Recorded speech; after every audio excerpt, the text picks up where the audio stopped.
What's up guys, welcome back to a brand new video. Obviously we have the database now. Things may not 100% be there yet, especially skill moves, but we have got in-game stats which we believe are going to be correct. I don't think they are wrong. And so we now know the centre backs that are the fastest, therefore probably the most OP this year. We're going to take a deep dive into the top 10 fastest centre backs.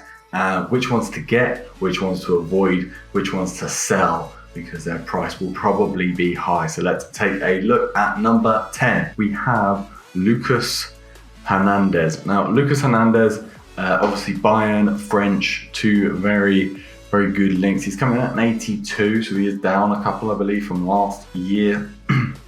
Now, Hernandez, I believe, has got a high work rate. His acceleration and sprint speed are very balanced. They're both 77, so that 77 pace is a well-rounded number. In terms of his actual defending as well, his short passing's pretty good. That's at a 79 within his passing, so that's decent. Agility and balance is okay, 70, 68, so that's all right. Reactions, ball control are pretty good on him as well. His defending stats are very well rounded for that 83. He's got pretty good strength, 77, and aggression at 86. So if we're going along the meta of last year, Hernandez looks pretty decent. I would say he'll probably be pretty expensive.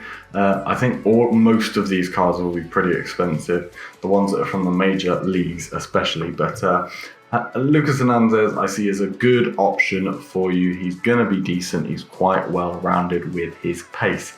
On to number 9. Number 9 is Diego Carlos. Now, Diego Carlos I see 100% being pretty expensive this year. His card is very good. Medium-high work rates, I believe, on him. His acceleration is at 78 and sprint speed is 76. So again, well balanced with that 77 pace. In terms of you look at like his passing, and it looks a fair whack lower at 63, but then his short pass and long pass are both in the mid 70s, so it's not bad at all. His agility and balance aren't particularly high, but early game I wouldn't say be too much of an issue on him. His defending stats are very well rounded again for that 82, and then same for those physicals. I like Diego Carlos, Brazilian links as well as the Liga. I think he'll probably be quite expensive. Coming at number 8, we have another La Ligan player. Nacho Fernandez is in there as a 78 pace, and so for him, I'm going to have a look at his in-games as well. He's not got a particularly strong mix here.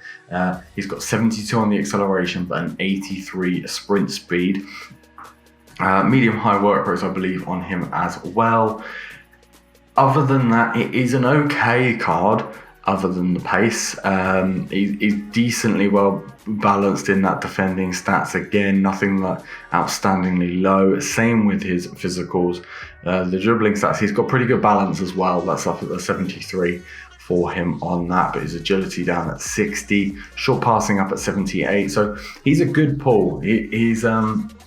I don't see him being too expensive either, because we will get onto it with the other options in terms of Real Madrid players. And we're going to go to number 7. There you go. There's the first. It is Eder Militao. Obviously a very popular card last year. I think Militao will be popular again this year indeed. He's got that good pace, nice mix, 77, 79 on him. He's got very good defending stats and very good physicals as well, 85 stam. I think this card's going to be popular for months, possibly into FIFA again. Like it was last year, you're going to be coming up against this card a fair whack. And yeah, I think Eder Militao being Brazilian as well, you could probably see him and Diego Carlos at number 9 pairing up quite a lot to begin with in people's teams. I think he's going to be more expensive than Nacho. Definitely, he is an upgrade from him, and yeah, I definitely see that being reflected in the price. Number 6, we have Gomez. Now, Gomez as well is There are a few. We're going to move on to 82 pace. There are a few on 82 pace. Again, I put him at the lowest 82 because of his mixture. So he's a 78 sprint speed, 78 acceleration, sorry, and 85 sprint speed on him. So not the best mix for that 82, but not shocking either. His passing at 78, short pass is okay. Not too much of an issue there. Again, agility and balance a little bit low, but I don't think this will be an issue. I do think this card's going to be very popular because the defending stats, physical stats are both very good, very well rounded in there. And yeah, I think being English, being Liverpool, the hype surrounding them, obviously you get the Premier League tax as well. The Premier League players are always more expensive because it is the most popular league for people to build a team from. And yeah, I think Gomez is going to reflect that. He's got a good card and it's definitely going to reflect in his price.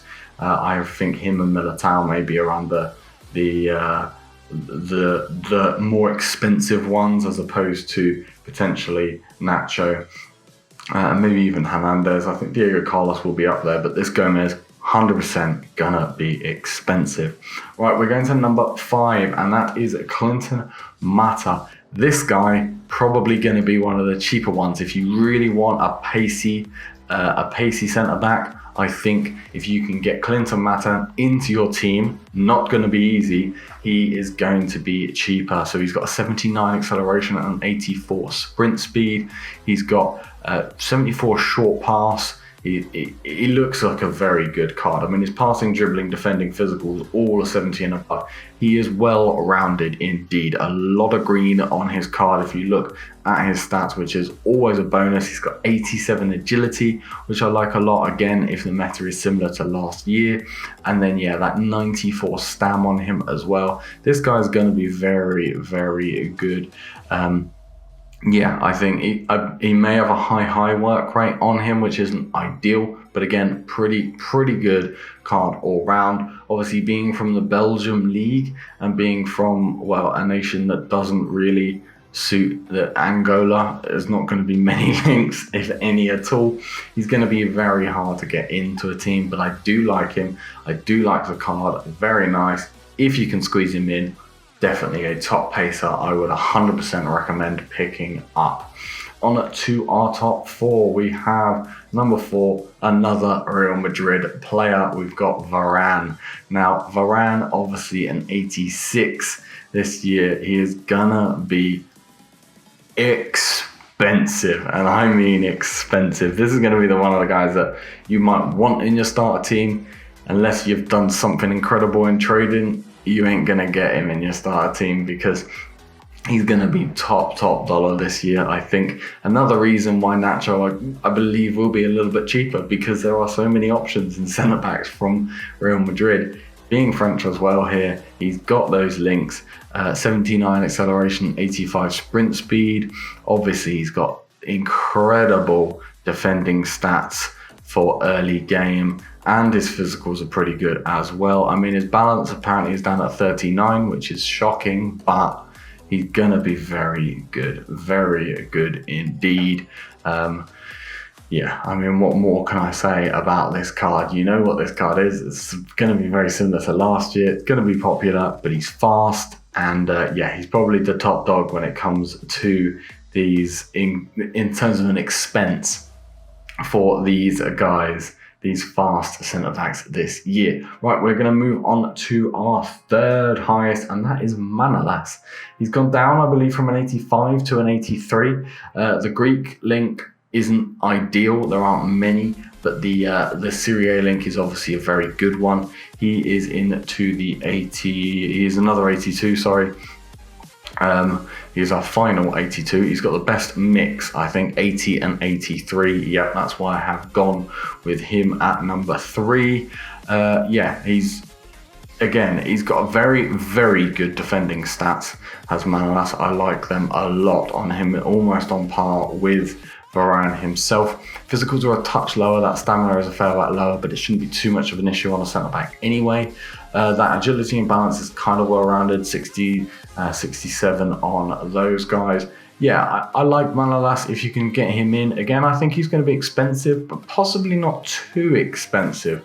I would say he could be in the region of maybe just cheaper than Joe Gomez. I would say maybe towards like the Militao range. I don't think he's necessarily going to get the same hype as those guys. So yeah, if you're building a Serie A team, I would possibly recommend getting Manolas in there if you can. Right, the top two. These are the guys that are 84 pace, the quickest we have so far. Second, OPARA. Now, OPARA didn't come out in the top 1,000 because he is a 75 rated. He didn't quite make the cut. His card has been out. It got released somehow. It might have been the MLS guys. Something dropped from OPARA. So this, we believe, is the card confirmed. 84 pace on him. Obviously, we don't have the in-games yet, so we can't read really into it. But OPARA is going to be popular. OPARA is a very fast centre back, and I think people kind of got wind of him last year with his special cards. And I just think if you're building an MLS side, which they're going to be options, there are a few very good MLS starter players this year. I think you could be seeing OPARA. Do I think he's going to be ridiculously expensive? No, I definitely think he's going to be affordable. So like Clinton Mata, if you really want a fast centre-back, OPARA could be an option for you guys. Now, the number one spot, you've probably guessed it, it is KLOSTERMANN. Now, KLOSTERMANN is an 84 paced centre-back as well. He's 80 rated. He's got an okay mix, I suppose, 79 acceleration, but an 88 on that sprint speed. Obviously, Bundesliga, German as well. This guy is going to be ridiculously priced for an 80 rated. I think he's going to be way overpriced for what he should be. I mean, the card is good. The short passing is pretty good. The general defending stats are all very nice. There is nothing that stands out as poor there. Same with the physicals. They are all into the 70s or 80s. The agility and balance 63, 60. Again, around the same mark as a lot of them. So there's none of them are lagging behind drastically on that, I would say. But yeah, he's very well rounded. You look at those face card stats, that dribbling at 71, the defending at 82, and the physicals at 77. Those are very good stats, early door or base stats, to match up with that 84 pace. 66 passing is okay as well from out the back. I do think this card, of all of them, could be one of the most popular just because of that 84 pace. People have loved as we get to the end of the game cycle, FIFA 20 pace was everything. Some of the best cards weren't the highest rated, but they were the fastest. And I think KLOSTERMANN going into people's starter squads, going to be expensive. If you can get your hands on him and you want to use him, great. Good luck to you. But if you get him and you're not sure you're going to use him, could be one to cash in, because his price won't stay up high forever, but I reckon it will for those first couple of weeks. There you go, guys. That is your full review, I suppose, of some of the fastest, or the top 10 fastest centre backs. I'm going to be doing some more starter squad, or I'm going to be doing starter squads, sorry. I've got a Bundesliga one that I'm working on I'm doing that today, so that'll be up tomorrow on the channel, so don't forget to subscribe for that. You will see these players, the fastest ones, are probably omitted from that. I probably won't be putting them in because the prices will be high. I'll explain that in the starter squads, but there will be some players that I miss out just because I expect their price to be really high. And to me, a starter squad is you can get hold of real quick. You don't want to be paying like 50 plus K for a player on your starter squad. That's just not realistic. You're not going to get that in the first week, and a starter squad is, for me, first week sort of grind, get towards. So there you go. If you have enjoyed, don't forget to smash the thumbs up button. Like I said, subscribe so you don't miss a thing on the channel. Avengers will be coming out on some evening soon. I've got some recorded, so I've just got to edit that together. So double uploads on those days. So yeah, I will see you guys in a video tomorrow as always. Peace.